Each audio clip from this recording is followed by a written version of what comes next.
Bonjour à tous, bienvenue dans cette session. On va vous présenter la stratégie que Google Cloud a mis en œuvre par rapport aux besoins de la souveraineté dans le monde. Ils ont un programme mondial.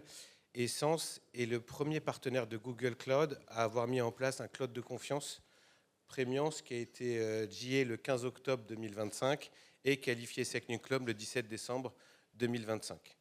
Et on pourra également vous partager les futurs services qui arrivent lorsque je vous présenterai l'analogie avec Cryptance et Premiance par rapport à ce que Matt et Wieland vont vous présenter.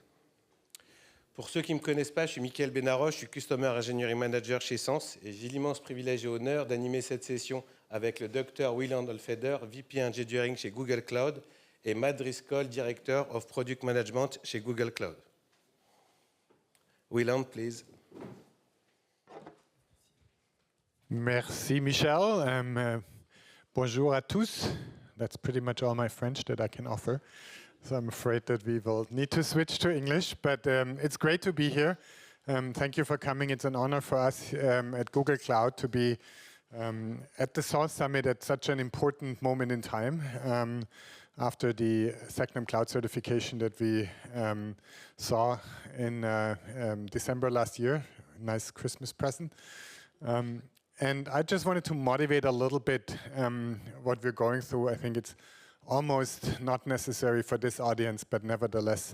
I also was at the Munich Security Conference the last few days, where the geopolitical climate obviously was extremely hot. The discussions were mostly focused around sovereignty and what that means for hyperscalers like ours. And these are the geopolitical challenges. We also have regulatory challenges. As you all know, there is certain stable regulations like SecNumCloud, which helped us to actually build the solution that we are offering now in the French market. But also at the EU level, there's still uncertainty with EUCS and others. Also in Germany, where I'm from, we don't yet have clarity what the regulatory bar is. And that makes it difficult for us as cloud providers, but it also makes it difficult for our customers and even in the public sector because they don't know which bar they need to hit. At the same time, and we call that the sovereignty paradox, you know, we have all this regulatory and geopolitical pressure, but we also have a huge need for faster innovation, for building solutions on top of the best technology stack. Why? Because our economies depend on it. I've been in the industry for more than 30 years. I have not seen what we are currently going through with AI in my entire career. I was in Silicon Valley 93, 94 when the World Wide Web happened. 93 Netscape browser, or Mosaic browser, 94 the Netscape browser. That was a big moment, but literally what we're going through right now. And you saw that with the announcement that all the hyperscalers made for the investments that are going into AI infrastructure in 2026 alone. If you take the 4 biggest hyperscalers together, we're talking about a budget that actually surpasses the federal budget of Germany. Like everything the German government spends is less than what the 4 hyperscalers spend in AI infrastructure. So I think the sort of need for faster innovation couldn't be higher, couldn't be more pronounced, and we want to offer you that as well.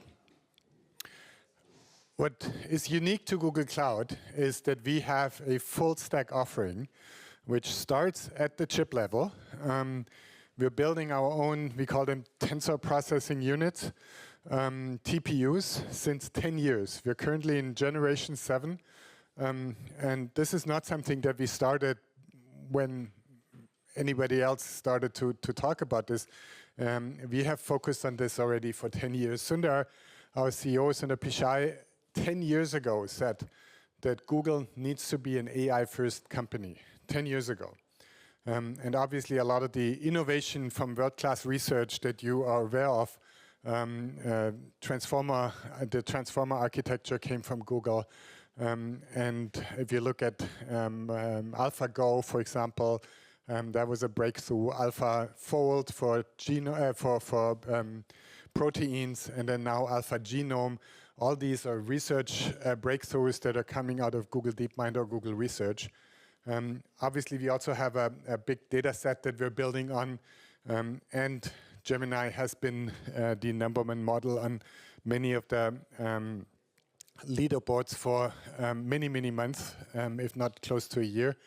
And then we are building a very scalable AI platform with Vertex AI, Model Garden, and so on and so forth. On top of it, where then you can deploy your agents and your applications. And while most people are still struggling with AI in general, or maybe even generative AI, we're deep in the agentic AI space, and we need to have platforms that are actually ready to deliver agentic AI in large-scale environments.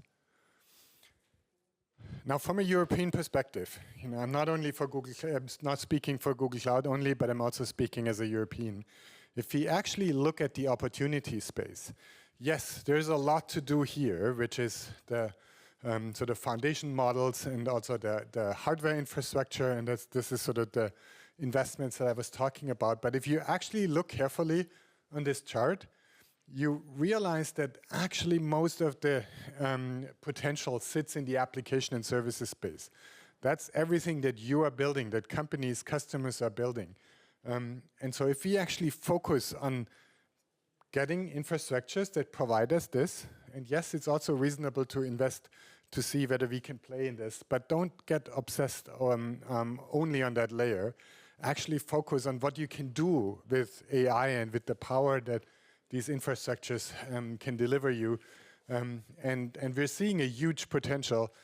So hopefully if we can focus on that, that will help our economy in Europe forward. And then what we say, and this is also why we partner so closely with Thales and SaaS, is that ideally you have both. Ideally it's not a paradox for you.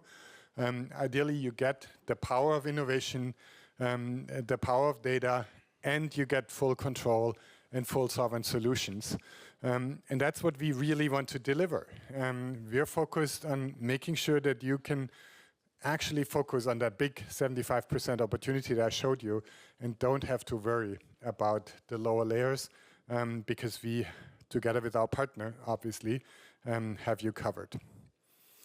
And this is a recent study from Gartner that basically says that by 2030, more than 75% of all enterprises outside of the US will have a digital sovereignty strategy. It actually talks about the strategy. If you ask companies now if they're worried about digital sovereignty, you're probably closer to 100%. But it shows that the potential that we have together with this partnership and SaaS is huge. And with that, I wanted to close the sort of motivational part and introductory part of the talk and hand over to my dear colleague, Matt Driscoll, who leads all the product management for the products that we're building together with partners like SaaS.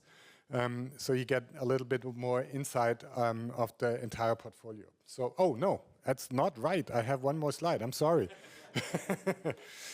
So the first bullet, obviously, available in France is the big thing that we're celebrating here at the SaaS Summit. It basically means that we have a dedicated infrastructure sitting right here in Paris that is built on our hyperscaler infrastructure and meets the SecNumCloud certification. But we are also building a similar setup in Germany. The infrastructure is already in place. We're working on the partner that we will launch this with, and it will come soon. But the commitment is clear to the region. We are starting in France, but we want to actually go bigger and broader. And hopefully that is also something that you will then be able to build on, because we hear many customers that are saying, it's great that you have it in France, but we need geo-redundancy. We need European scalability. What is your plan here? And I can tell you that we're razor-sharp focused on delivering that for you. And it's coming soon. So with that, finally, over to Matt. Thank you, Wieland. All right. So, hi, everyone. I'm Matt Driscoll. I'm the Director of Product Management at Google, responsible for a number of our sovereign offerings. I just wanted to talk a little bit about the technology today. So I'll talk through our portfolio. I want to say across the portfolio, what we're trying to strike is a balance between the performance and the availability of services, the scalability of the platform, and then the right amount of technical control. And you'll hear me say this a lot. We think a lot about how we can provide technical control to our partners and customers so that they can balance the sovereign requirement they have with the other capabilities of the platform. And we think we've got the most robust portfolio in the market to enable this balance. And so we have 3 offerings. Google Cloud Data Boundary, which is known as local controls on Sans, allows you to put a sovereign boundary on top of our existing global public cloud infrastructure. We do that by providing partners or customers directly access to systems like encryption management, which allows you to control the encryption keys for services that you're using on GCP, either logically within Google Cloud itself in our key management system, or externally using external key management. We also have a number of services to enable more transparency for customers, things like access transparency and access approval that allows you to see and approve when a Google operator accesses data. Google Cloud Dedicated takes that a level higher. So Google Cloud Dedicated, to Wieland's point, is an isolated infrastructure. It's operated by a third party instead of operated by Googlers. It's bound to a small number of data centers, hopefully a growing number of data centers, but a small number of data centers in France or in Germany. And that allows us to provide yet more isolation guarantees. And finally, Google Cloud Air-Gapped, which I'll spend a little less time on today, is really targeted defense and intelligence, where it's a fully air-gapped solution that is not connected to Google at all. So as I started talking about data boundary, we think the data boundary product is a really interesting compromise point. It allows you to get all of the features of public cloud, the scalability, the breadth of services, but also with strong sovereignty guarantees. So things like local data residency, monitoring of operator access, supervision through partners like Sans, who can also be the seller for you. It's sold by our partners. And so it provides a balance point for controlling data access, but also accessing the full power of our cloud offerings. And we think this is really useful broadly on public cloud. We see customers, actually large ISVs, for instance, who have to support a wide range of global regulatory regimes. And so these data boundary products become a very, very compelling offering to them. They build once on public cloud, they deploy it region by region where the customers would like the control, and they've got the ability to go stamp out new instances of their product, but respecting local requirements. You know, obviously we've got a great offering in France with Sans, where you can meet not SecNumCloud, but still a very high level of sovereignty using this offering. So Google Cloud Dedicated. This is our SecNumCloud qualified offer. I'll talk a little bit about it from a technology perspective. So I mentioned earlier, when we take Google Cloud Dedicated, we're basically taking all of Google and replicating it on new infrastructure that is locally controlled. So this is everything from the systems you've read papers about over the last 20 years, like Borg and Spanner and Stubby, up to our cloud products like Compute Engine and BigQuery. We reinstantiate those in a locally controlled instance so that we can have a very, very deep layer of control. And then Sans, our operating partner, builds expertise in operating those systems, so Googlers do not need to access them for day-to-day maintenance. From a control point perspective, we think about 5 things. The first, as I mentioned, is the dedicated infrastructure. There's no shared hardware. You're not part of the public cloud fabric. So we are able to provide extremely strong guarantees around things like data residency. Then we have a local operator. In the case of France, Sans. We're very excited about our partnership with Sans. We've spent an enormous amount of time working together so that they can operate Google Cloud to a really high degree of reliability. And that local sovereign operator is the firm that's interacting with the platform on a day-to-day basis and managing customers. We then have something we call the trust center or partner space, depends on when we look at the infrastructure. And we use that to centralize security-sensitive systems, so it's simpler for our partners to reason about the security properties of the overall offering. And they can build in systems to actually check what Google is doing there when we update the system. We have a system called a boundary proxy. So we do need to exchange software updates and configuration changes with the system. One of the really interesting things about Google Cloud Dedicated is it's actually kept up to date with all of our global regions from a service perspective. So we keep it in the deploy plane, but the boundary proxy is the control point that Sans uses to observe the infrastructure and ensure that Google isn't doing anything that they would not like us to do when we provide software updates or configuration changes. And finally, survivability. So if for any reason someone's decided to disconnect from Google, the infrastructure doesn't have runtime dependencies on Google. It will just keep running. And this is something we've worked hard to achieve with Sans. So in terms of these solutions, right, I've been getting to this balance through the discussion, but Google Cloud Data Boundary is a great offer for getting the full scalability of public cloud. All of our global regions have data boundary packages, or most of our global regions have data boundary packages. It supports a broad number of AI products. It's really the full public cloud, but with a logical layer of sovereignty on top. Google Cloud Dedicated is our SecNumCloud compliant offering. It's also our hyperscale technology, but in a more localized offering in France, and as Wieland mentioned, soon in Germany as well. And so this is where you can start to see the balance you can strike for your applications between sort of sovereign guarantee and the level of performance, the level of scalability you can achieve. All right, so now I'll hand it over.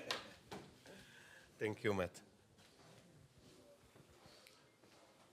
Alors, si on doit faire une analogie, donc Google Data Boundary correspond à l'offre cryptance et Google Dedicated Cloud correspond à l'offre prémiance. Alors, comme vous le savez, notre cloud de confiance, je l'ai dit en introduction, a été qualifié SecNumCloud 3.2 le 17 décembre 2025 et on a l'ambition de proposer à terme le même catalogue de services que Google Cloud.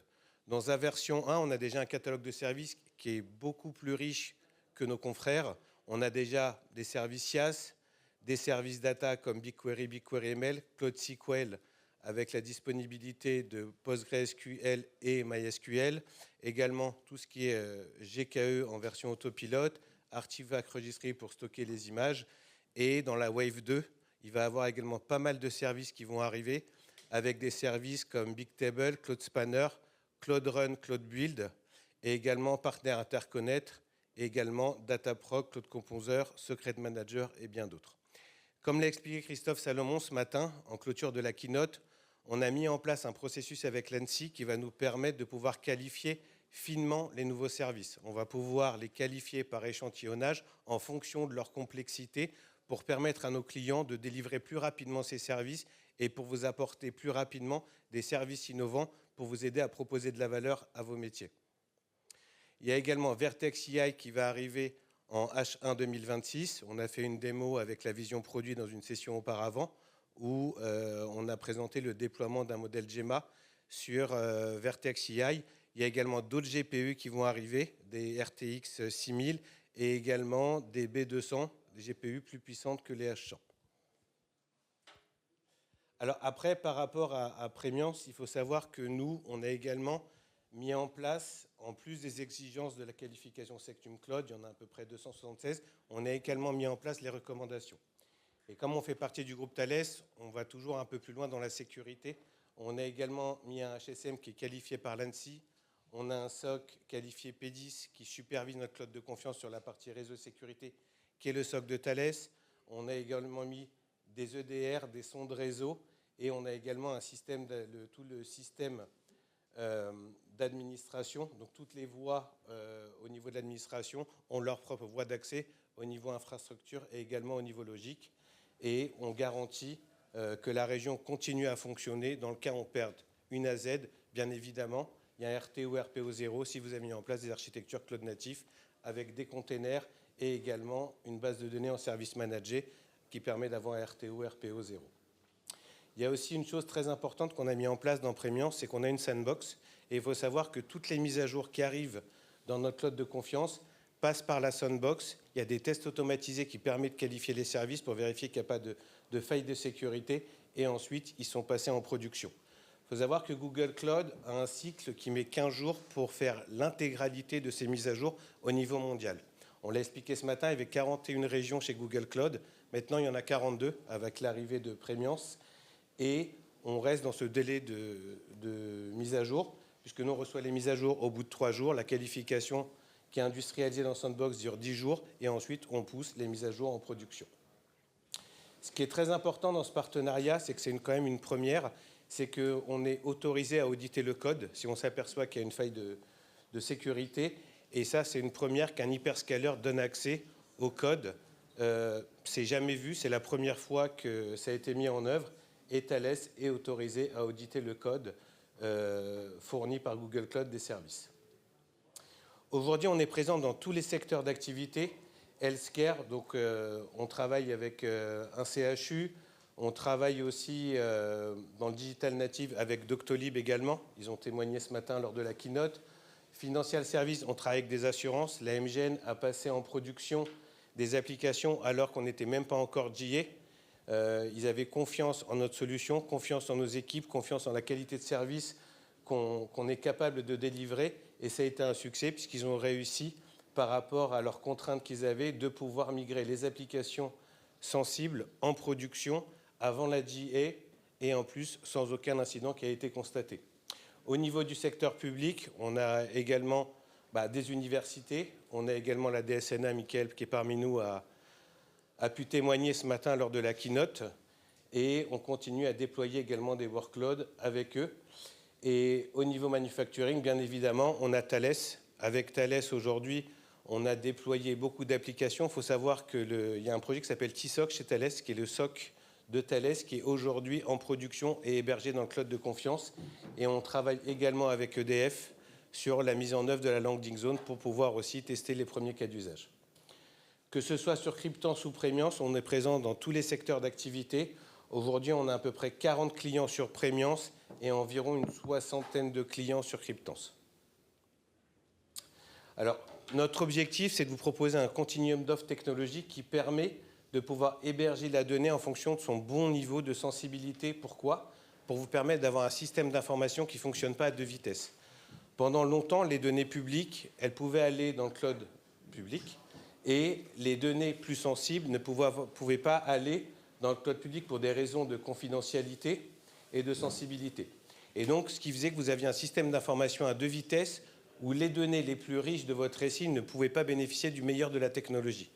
Donc notre proposition de valeur, c'est quoi? C'est de pouvoir vous proposer ce continuum d'offres qui permet d'héberger une donnée publique chez Google Cloud, de pouvoir chiffrer par design des données qui ne sont pas obligées d'être des données qui doivent être hébergées sur un socle qualifié SecNumCloud, mais vous avez besoin de renforcer la sécurité. Donc Cryptant, c'est du chiffrement par design, c'est basé sur la solution CipherTrust.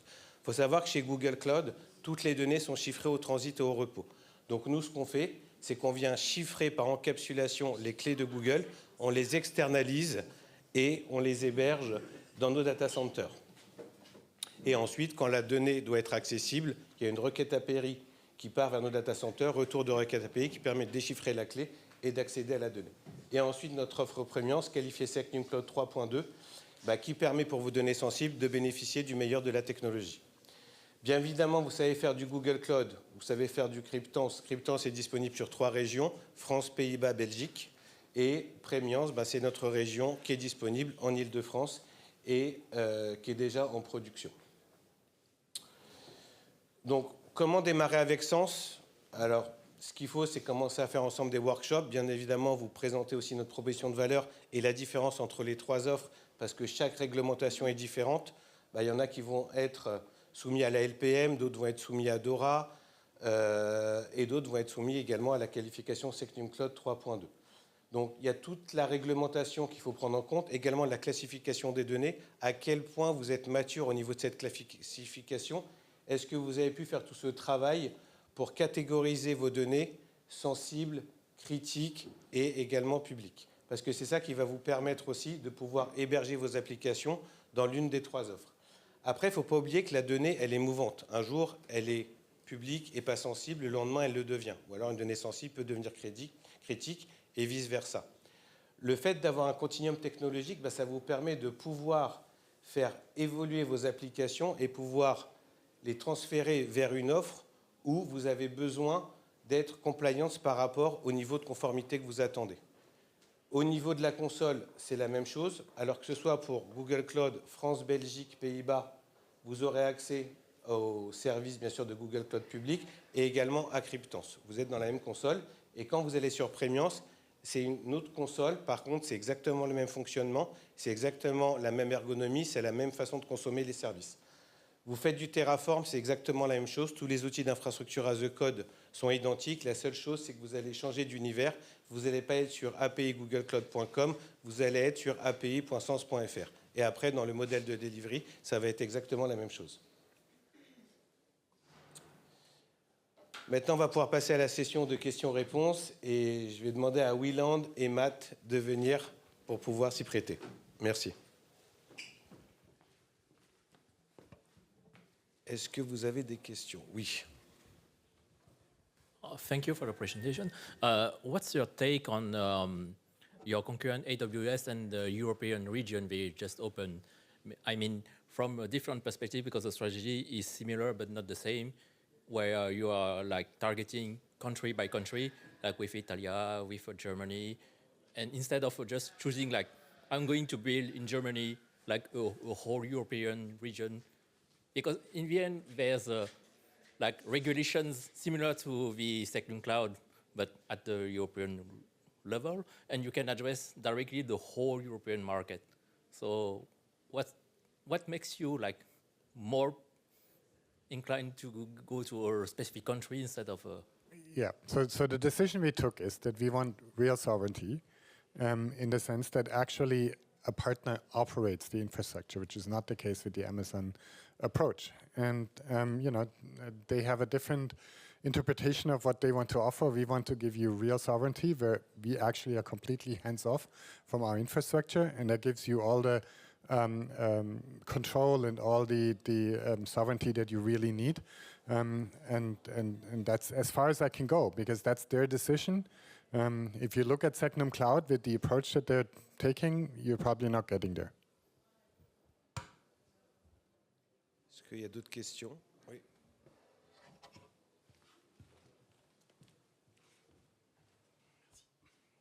You speak about an air gap infrastructure that can appear.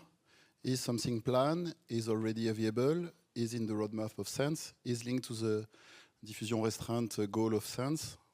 What about this topic? Yeah, so GDC air gap is available today. I don't believe it's available through Sens, but I know we're working with Thales broadly on some of these topics. But if you have a specific question on the GDC air gap product, we can connect you with the sales folks and product team for it. It's available in market. There have been some large deals announced in Europe for it already. Yeah. And it's not a managed service in that sense, right? It's a private cloud that you purchase and then put in your environment. But Yes.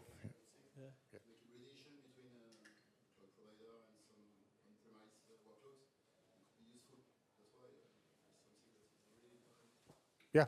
I mean, as we said, right? It's available, not through Sens. We don't need a partner to operate because the customer operates. It's a private cloud, and therefore it's a very different sales motion than Sens or Data Boundary. But it's available. Again, we can connect you with the right folks if you're interested in. We have projects with the UK government or the UK MOD. We have projects with the German Bundeswehr. We have projects with the NATO that are all announced, that are all public. We're not telling you any secrets. So if there's interest, we're absolutely here to talk. But it's not a SaaS model at this point. Je vais juste me permettre de compléter la réponse par rapport aux données classifiées diffusion restreinte. Il y a une note de l'ANSSI qui a été publiée en juillet dernier qui autorise un cloud de confiance à héberger des données à diffusion restreinte sous certaines conditions. Le fait qu'on ait été plus loin que les exigences de la qualification, qu'on a mis en place les recommandations et qu'on a mis aussi des points de contrôle additionnels avec des solutions en plus, et ben en fait, on est très proche de pouvoir héberger de la donnée à diffusion restreinte. Il nous reste un composant à qualifier et intégrer pour pouvoir permettre à nos clients d'héberger de la donnée à diffusion restreinte avec bien évidemment toute l'auditabilité qui doit être faite sur l'application qui sera déployée.